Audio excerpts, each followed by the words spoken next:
ఆంధ్రప్రదేశ్లో జరిగినటువంటి liquor scam కంటే అతిపెద్ద కుంభకోణం విద్యుత్ రంగంలో జరిగిందని మాజీ ఇంటెలిజెన్స్ చీఫ్ ఏబీ వెంకటేశ్వర అంటున్నారు. ప్రస్తుతం ఏబీ వెంకటేశ్వర ఉన్నారు, మాట్లాడదాం. సార్, మీరు ఇంతకుముందు కామెంట్ చేశారు, లిక్కర్ స్కామ్ కేవలం 3,000 కోట్లే, విద్యుత్ రంగంలో దాదాపు 50,000 కోట్లు స్కామ్ జరిగిందని చెప్తున్నారు. ఏం జరిగింది సార్? గత ప్రభుత్వానికి ఈ ప్రభుత్వానికి అగరబత్తిలాగా మెగా కృష్ణారెడ్డి, షిర్డీ సాయి ఎలక్ట్రికల్స్ ఉన్నాయని కామెంట్ చేశారు. ఏం జరిగింది? గత ప్రభుత్వానికి ఈ ప్రభుత్వానికి అగరబత్తిలాగా ఒక మెగా కృష్ణారెడ్డి గారు ఒకళ్ళైతే, ఇంకొక అగరబత్తి షిర్డీ సాయి ఎలక్ట్రికల్ కంపెనీ. జగన్మోహన్ రెడ్డి గారు దుర్మార్గంగా టెండర్ నిబంధనలు మార్చి ఎక్కడా పోటీ లేకుండా కేవలం షిర్డీ సాయి కంపెనీ మాత్రమే అర్హులయ్యేలాగా టెండర్ నిబంధనలు రూపొందించి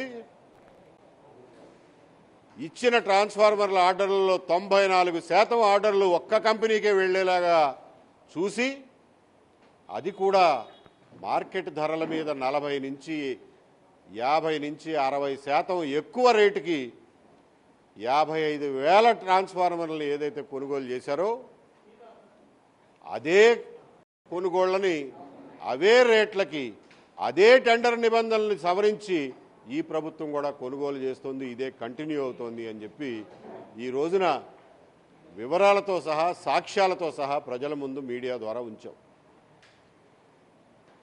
92,000 కోట్ల రూపాయల ఆర్డర్లు కేవలం షిర్డీ సాయి కంపెనీకే ఇచ్చారని చెప్పి ఈనాడులో రాసినటువంటి పత్రికా కథనాన్ని ఉదహరిస్తూ ఆ లెక్కను చూసుకుంటే ఇది 40,000 కోట్ల కుంభకోణం, చిన్నదేం కాదు.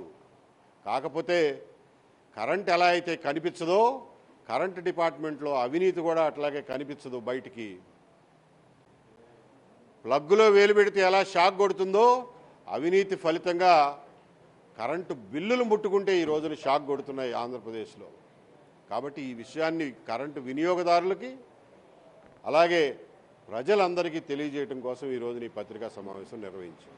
గత ప్రభుత్వ హయాంలో జరిగినటువంటి ఈ విద్యుత్ రంగానికి సంబంధించి ట్రాన్స్ఫార్మర్స్ కొనుగోలు వ్యవహారానికి సంబంధించి అధికారంలోకి వస్తే మొత్తం రద్దు చేస్తామని గతంలో చాలామంది టీడీపీ నేతలు ప్రెస్ మీట్ పెట్టి చెప్పారు. కానీ ఇప్పుడు ఎందుకు అదే ధరకు దాదాపు 1,19,000కి పైగా పెట్టి మళ్ళీ విద్యుత్ ట్రాన్స్ఫార్మర్ ఎందుకు కొనుగోలు చేస్తున్నారు? అది మీరు నెక్స్ట్ టైం ఆ ప్రభుత్వంలో ఉన్నటువంటి నాయకులతో మీరు మాట్లాడినప్పుడు మీరు వాళ్ళని అడగాల్సిన ప్రశ్న. దానికి నేనేం సమాధానం చెప్తా?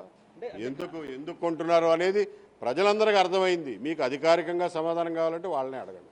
అంటే అదే స్కాము ఈ ప్రభుత్వంలో కూడా కొనసాగుతుందని మీరు చెప్పదలుచుకున్నారు? ఆధారాలతో సహా చూపిస్తున్నాం. ఇంకా మేము వివరంగా చెప్పాల్సిన పని ఏంటి? జగన్మోహన్ రెడ్డి గారు ప్రభుత్వంలో జరిగినటువంటి దుర్మార్గం ట్రాన్స్ఫార్మర్ల సప్లై విషయంలో ఈ ప్రభుత్వంలో కూడా కొనసాగుతోంది. దానివల్ల పడే భారం ప్రజల మీద పడుతోంది. ట్రూ-అప్ ఛార్జీలకు సంబంధించి కూడా మీరు కామెంట్ చేశారు. గత ప్రభుత్వం ట్రూ-అప్ ఛార్జీలు ఇప్పుడు ప్రజలు ఫేస్ చేస్తున్నారు, ఇప్పుడు ట్రూ-అప్ ఛార్జీలు వచ్చే 5 ఏళ్ళలో ప్రజలు ఫేస్ చేస్తామని చెప్తున్నారు. కరెక్ట్. జగన్మోహన్ రెడ్డి గారు చేసినటువంటి దుర్మార్గాల ఫలితాన్ని ఈ రోజున మనం కరెంటు బిల్లుల ట్రూ-అప్ ఛార్జీల రూపంలో భరిస్తున్నాం. ఈ రోజు జరుగుతున్నటువంటి దుర్మార్గాల ఫలితం ఇంకా 5 ఏళ్ళు భరిస్తాము, 10 ఏళ్ళు భరిస్తాము, 15 ఏళ్ళు భరిస్తాము మనకు తెలీదు. గత ప్రభుత్వ హయాంలో మీరు చాలా ఇబ్బందులు ఎదుర్కొన్నారు, చాలా ఫైట్ చేశారు. మళ్ళీ అంతకంటే ఎక్కువ పెద్ద ఫైట్ ఇప్పుడు చేస్తున్నారు. కారణం ఏంటి? నా వ్యక్తిగత విషయాలు అప్రస్తుతం. నేను రైజ్ చేసిన ఇష్యూ గురించే మాట్లాడదాం అంతే తప్ప అందులో నా వ్యక్తిగత ప్రమేయం ఏమీ లేదు. Thank you sir. ఖచ్చితంగా వ్యక్తిగత ప్రమేయం ఏమీ లేదని ఏబీ వెంకటేశ్వర చెప్తున్నారు. గత ప్రభుత్వం హయాంలో జరిగినటువంటి స్కామ్ ఈ ప్రభుత్వంలో కూడా కొనసాగుతుంది. షిర్డీ సాయి ఎలక్ట్రికల్స్కి గత ప్రభుత్వ హయాంలో దాదాపు 94,000 కోట్ల కాంట్రాక్టు కాంట్రాక్ట్ ఇస్తే దానికి సంబంధించినటువంటి కొనసాగింపు కూడా ఇప్పుడు జరుగుతుందని చెప్తున్నారు. ఖచ్చితంగా దీనికి సంబంధించిన ఆధారాలను బయట పెట్టడం, ఆధారాలు తప్పైతే వాటిని రుజువు చేయాలని కూడా డిమాండ్ చేస్తున్న పరిస్థితి. Camera person Srinivas, Rayesh, big TV, Vijayawada నుండి.